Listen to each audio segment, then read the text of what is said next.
ഇപ്പോൾ സമയം രാത്രി 10:20. ഈ 10:20 എന്താ പരിപാടി എന്നല്ലേ? ഇത് തന്നെയാണ് പരിപാടി. അടിപൊളിയായിട്ടൊക്കെ ഒരു ഫുഡ് കഴിക്കുന്നുണ്ടെങ്കിൽ 10:20 അല്ല, ഒരു 12:20 ആയാലും കുഴപ്പമില്ല എന്നുള്ള ടീമാട്ടോ ഞാൻ. അപ്പോൾ ഗൈസ്, ഇന്നൊരു കുട്ടി മീൻ സ്റ്റോറി ആവാം.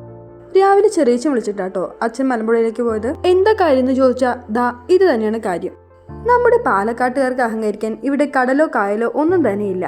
എന്നാലും നമുക്ക് ഇങ്ങോട്ട് നല്ല പെടയ്ക്കണ മീന്.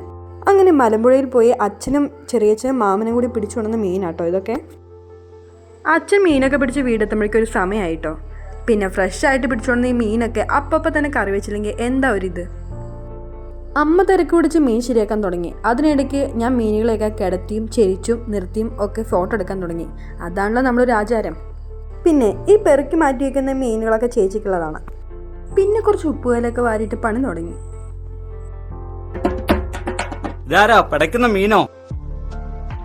അങ്ങനെ ഒരു സൈഡിൽ പിടയ്ക്കണ മീനിനെ ശരിയാക്കാൻ തുടങ്ങി. അച്ഛൻ വരുമ്പോഴേക്കും കറി വയ്ക്കാനുള്ള സാധനങ്ങളൊക്കെ ആദ്യം തന്നെ റെഡിയാക്കി വെച്ചിട്ടുണ്ടായിരുന്നു. അങ്ങനെ തക്കാളിയും മുളകും അരിഞ്ഞു വെച്ചു. അതുപോലെ തന്നെ തേങ്ങയും ചെറിയുള്ളിയും ജീരകവും അതുപോലെ തന്നെ പൊടികളെല്ലാം ചേർത്ത് അരച്ചു വെച്ചു. അതുപോലെ തന്നെ പുളി നന്നായി പിഴിഞ്ഞെടുത്ത് പുളിവെള്ളം ഉണ്ടാക്കി. ചിലപ്പോഴൊക്കെ കുടംപുളിയും ഉപയോഗിക്കാറുണ്ട്. മീൻകറി വെക്കാനുള്ള പരിപാടികളാണ് ഇത്രയൊക്കെ. അപ്പോഴേക്കും ചെറിയ പുഴമീനൊക്കെ കഴുകി വൃത്തിയാക്കി എടുത്ത് വെച്ചിട്ടുണ്ടായിരുന്നു. സാധാരണയായി ചെറിയ പുഴമീനുകളൊക്കെ വൃത്തിയാക്കാൻ നല്ല പണിയാണ്. പക്ഷേ ഈ ഒരു മീനിനെ വെച്ച് നോക്കുകയാണെങ്കിൽ കുറച്ചൊക്കെ എളുപ്പമാണ്. മെയിനായിട്ട് പറയുകയാണെങ്കിൽ ഇതിന് ചെതുമ്പലുകൾ കുറവാണ്. പക്ഷേ നല്ലപോലെ സൂക്ഷിച്ച് കഴിക്കും വേണം. ഇതിൽ മുള്ളും കൂടുതലാണ്. അരച്ചു വെച്ചിട്ടുള്ള തേങ്ങയുടെ കൂട്ടും പുളിവെള്ളവും എല്ലാം കൂടി ഈ മൺചട്ടിയിലേക്ക് ഒഴിച്ചു. അതിനുശേഷം അതിലേക്ക് ആവശ്യമായിട്ടുള്ള പൊടികളൊക്കെ ഇട്ടു. പിന്നെ കഴുകി വെച്ച ഈ മീനെല്ലാം ഈ മിക്സിലേക്ക് ഇട്ട് ഒന്ന് ഇളക്കി എടുത്തു വയ്ക്കാറുണ്ട്. എടുത്തു വയ്ക്കാന്ന് പറയുമ്പോൾ എടുത്ത് മാറ്റി വയ്ക്കുക. അങ്ങനെ മാറ്റി വയ്ക്കുന്നത് എന്തിനാണെന്ന് വെച്ചാൽ മീൻ വെന്ത് ഉടയാതിരിക്കാൻ വേണ്ടിയിട്ടാണ്.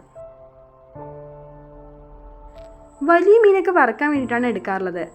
അങ്ങനെ മീനെല്ലാം കഴുകി വൃത്തിയാക്കി. ഇനി അടുത്ത ടാസ്ക് മസാല പുരട്ടലാണ്. ആദ്യം തന്നെ മഞ്ഞൾപ്പൊടി ഇട്ടിട്ടുണ്ടായിരുന്നു. അതിലേക്കും ആവശ്യത്തിന് മുളക് പൊടിയും ആവശ്യത്തിന് ഉപ്പും അതുപോലെ തന്നെ കുരുമുളക് പൊടിയും ഇട്ട് കഴിഞ്ഞാൽ കാര്യം കഴിഞ്ഞു.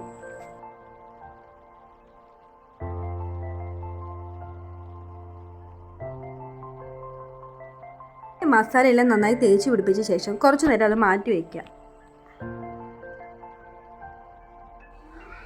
വറുക്കാനുള്ള മീൻ മാറ്റി വെച്ചു. ഇനി അടുത്ത് മീൻ കറി ഉണ്ടാക്കാൻ നോക്കാം. ചട്ടി നന്നായി ചൂടായപ്പോൾ അതിലേക്ക് കുറച്ച് എണ്ണ ഒഴിച്ചു. എണ്ണ നന്നായി ചൂടായി. ഇനി അതിലേക്ക് കുറച്ച് കടുകും അതുപോലെ തന്നെ ഉലുവയും ചേർക്കാം.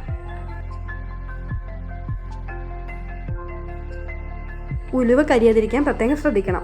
അതിനുശേഷം അതിലേക്ക് ചെറിയ വെളുത്തുള്ളിയും അതുപോലെ തന്നെ തക്കാളിയും ഉള്ളിയും ചേർത്ത് നന്നായി വഴറ്റുന്നു.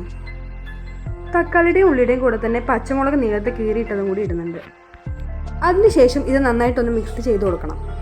ഒരു സൈഡിൽ ഉള്ളിയും തക്കാളിയും മുളകും നന്നായി വഴറ്റുന്നതോടെ തന്നെ അപ്പുറത്തെ സൈഡിൽ നമ്മൾ നേരത്തെ തയ്യാറാക്കി വെച്ചിട്ടുണ്ടായിരുന്ന പുളിയുടെയും തേങ്ങയുടെയും മിക്സ് നന്നായിട്ട് വേവിച്ചെടുക്കണം.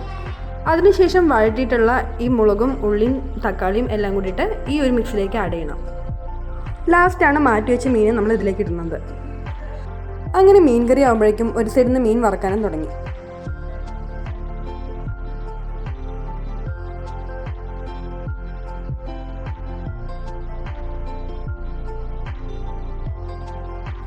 നേരത്തെ തന്നെ പണി തുടങ്ങിയതുകൊണ്ട് തന്നെ 10:20 ആകുമ്പോഴേക്കും എല്ലാം സെറ്റ്. അങ്ങനെ 10:20 ഞങ്ങൾ അടിപൊളിയായിട്ട് ഫുഡ് കഴിച്ചു.